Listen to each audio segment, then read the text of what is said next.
네. 부동산 구매 열심히 하고 계시죠? 네. 자, 오늘은요, 부동산 경기, 그리고 아파트 가격도 계속 떨어지고 있는데, 아파트 빨리 팔아 치워야 될 것인가? 가격이 계속 떨어지고 있다고 하는데, 불안불안하고, 조마조마하고, 은행 대출 이자는 높아진다고 하고, 이게 부담이 되는데, 사람들이 다들 부정적으로 말하는데, 아파트 빨리 팔아야 되는 거 아닌가? 이런 걱정하시는 분들이 많은 것 같은데요. 오늘 그 부분에 대해서 1분간만 생각나는 대로 제 경험을 고려할 때 어떻게 해야 될 것인지 말씀드려보려고 합니다. 일단 결론적으로요, 아파트를 현재 웬만한 입지를 공부를 하고 사신 분들에 한해서는 절대로 파시면 안 된다. 그렇게 말씀드려보고 싶습니다. 현재 아파트를 팔지 말지, 정말 팔아야 되나, 이렇게 다급하게 압박을 받고 계신 분들은 어떤 분들일까? 제 기억을 더듬어 볼 때는요, 일단 아파트를 살 때 아무 생각 없이, 입지 고려함 없이 주변 사람들의 소리를 듣고 무작정 구매하신 1주택자분들이 아마 가장 고민을 많이 하실 것 같습니다. 물론 언론에서는 연끌을 하는 20대, 30대, 40대도 마찬가지고 연끌을 해서 산 아파트 매수자들이 현재 이자 부담을 감당하지 못해서 팔려고 내놨다, 이렇게 분석을 하는데요. 저는요, 최근에 연끌하시는 분들은 오히려 재정적인 부담 능력, 자금 부담 능력이 있으신 분들이라고 저는 생각해요. 왜냐하면 금융기관에서 워낙 깐깐하게 대출을 해주기 때문에 웬만한 능력 아니고서는 아파트를 중급 수준 이상 부담 능력 안 된 수준에서 아파트를 구매하지는 않거든요.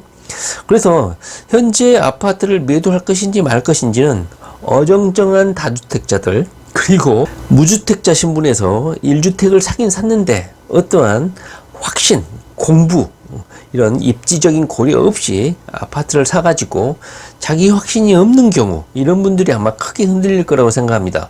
저 같은 경우에도 1주택자 시절에 엄청나게 흔들렸던 이유가 제대로 된 부동산 공부가 없이 남의 말 듣고 샀을 때, 그때 이런 부동산 하락기, 침체기가 왔을 때 엄청나게 흔들렸던 것 같습니다. 그럴 때는 팔지를 못해가지고 안절부절했던 것 같아요. 현재 그런 상황에 처해 있던 분 계십니까? 자, 그런 분들은요, 잠시 숨을 고르고 이성적인 대응을 좀 해야 될 것 같습니다. 다시 말씀드리자면, 집을 팔까 말까 매도하시는 분들은 저는 웬만한 공부가 된 다주택자 같은 경우는 절대로 팔지 않습니다. 왜냐하면 이 아파트를 사기 위해서 엄청나게 고생을 했고 신중한 고려를 통해서 샀기 때문에 쉽게 매도를 하지 않습니다. 물론 정부가 양도세 중과를 완화해준다, 이런 게 입지가 안 좋은 아파트를 털어내는 그런 기회가 될 수도 있겠지만요, 조금 더 단수, 좀 레벨이 높으신 다주택자들은요, 정부가 중과세 조금 풀어줬다고 해서 절대 매도하지 않습니다. 지금 매도하니 많이 고민하고 계신 분들은 대부분 제대로 훈련이 안 된 1주택자들, 그리고 다주택자인데 2주택이면서 어정쩡하게 입지를 고려함 없이 우왕좌왕 이런 분위기에 휩쓸려서 다주택자가 엄격결이 되신 분들, 이런 분들이 고민을 하지 않을까, 저는 그렇게 확신을 합니다. 오히려 작년이나 그 전년도에 재테크를 열심히 공부하고 연끌을 해서 아파트를 사신 분들, 그분들은 오히려 이것을 매각할지 큰 고민을 아마 하지 않을 거라고 저는 생각해요. 물론 부담이 되신 분들도 분명히 있긴 있겠죠. 자, 그렇다면 버티는 게 승자냐? 저는 버티는 게 승자다, 이렇게 생각을 합니다. 아직 부동산 경기는 침체가 될 시기는 아니다, 저는 그렇게 생각을 하고요. 정부도 부동산 경기가 침체를 하게 되면 세수가 현격히 줄어들기 때문에 부동산 하락을 방치를 하지 않습니다. 윤석열 정부가 집권을 하자마자 6.21 부동산 대책인가요? 정부는 부동산 대책을 마련하긴 마련입니다. 그런데 그 대책을 보면 강도는 되게 약했죠. 부동산 완화 정책, 조정지역을 해지한다든가 취득세, 양도세 중과, 이런 법인세, 여러 가지 완화를 해주긴 했지만 아직까지는 미약한 수준이다. 다주택자들을 입장 태세를 변화시킬 정도의 충분한 강력한 대책이 아니다, 저는 그렇게 생각이 듭니다. 근데 그제 보도를 보면 125조인가요? 엄청난 금액의 부채 탕감 정책, 1인당 부까지라고 하죠. 소상공인 부채를 탕감하는 정책으로 125조나 되는 어마어마한 세금을 배당을 했습니다. 자, 그 세금 다 어디서 나오는 걸까요? 저는 약간 걱정이 됩니다. 이거 뭐 좌파 정권도 아니고 이렇게 많은 세금을 때려 부어서 세금 탕감 정책을 한다는데 이 세금이 주로 나오는 구멍이 부동산입니다. 그다음에 뭐 종합소득세 여러 가지 뭐 세금이 있겠지만 거의 대부분을 차지하는 것은 바로 부동산이거든요. 그런데 현재 부동산 침체기가 되고 사람들이 현재 부동산 거래를 하지 않고 팔지도 않고 사지도 않고 그러면 정부로서는 엄청난 세수 압박에 시달리거든요. 그래서 지난 부동산 역사를 보게 되면 부동산 경기가 빠지거나 침체하거나 하락하거나 하면 정부는 반드시 부동산 화랑 재정 정책을 펴게 되어 있었습니다. 그래서 이번 6월 20일 6.21 부동산 정책도 미약하지만 부동산 화랑 정책을 폈거든요. 오랫동안 부동산 투자를 해오신 분들은 아시겠지만 이렇게 정부는 부동산 침체기, 부동산 거래가 활발하지 않으면 부동산 경기를 활성화시키기 위해서 그리고 또 부동산과 관련한 여러 업무 형태, 거기에 딸린 다양한 사업들, 그리고 기업들이 있기 때문에 건설사도 부도날 수 있고 여러 가지 연결된 뭐 이사업체라든가 부동산 중개소, 뭐 건설사는 마찬가지고 여러 가지 부정적 효과가 나오기 때문에 활성화 대책을 마련하기 마련입니다. 그래서 현재 윤석열 정부가 1차 활성화 정책을 폈지만 앞으로 계속 이런 부동산 대책에도 불구하고 부동산이 활용이 되지 않으면 또다시 부동산 정책을 연달아서 내놓을 확률이 상당히 크다. 그 추가적으로 내놓을 부동산 정책은 뭘까요? 당연히 부동산 경기가 좋아지려면 러시아 우크라이나 전쟁이 끝나면 망고 땡입니다. 러시아가 전쟁 종식을 선언함과 동시에 모든 세계 실물 경제, 금융, 대한민국의 부동산 경제도 바로 살아날 겁니다. 뭐 비트코인도 마찬가지고. 그런데 만약에 러시아 우크라이나 전쟁이 지지부진하고 내년까지 몇 년 동안 이어질 경우에 부동산 경기도 계속해서 침체 일로를 걸 겁니다. 그러면 계속해서 언론이나 매스컴에서는 부동산 경기가 하락했다, 침체했다 난리 법석이 될 거예요. 자, 부동산이 지금까지 거의 8년, 9년을 상승했는데 부동산이 하락한 지 겨우 이제 6개월, 7개월 접어들고 있거든요.